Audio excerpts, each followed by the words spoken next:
In this video I'm going to show you the best way to use your cordless Milwaukee drill as a screwdriver. So when you first get your drill, it has nothing in the end, and what you want to do to turn it into a screwdriver is you want to add one of these bits here.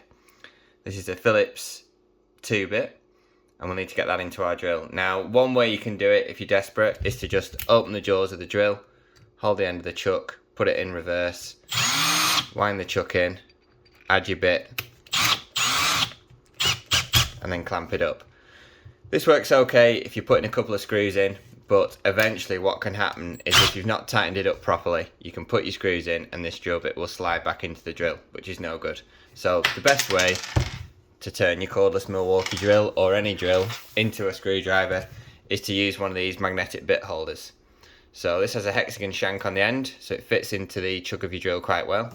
And then you just add on a normal driver bit, that clips in there. Open the jaws of your drill, put that in there, and then you can put in screws all day long with the bit securely held.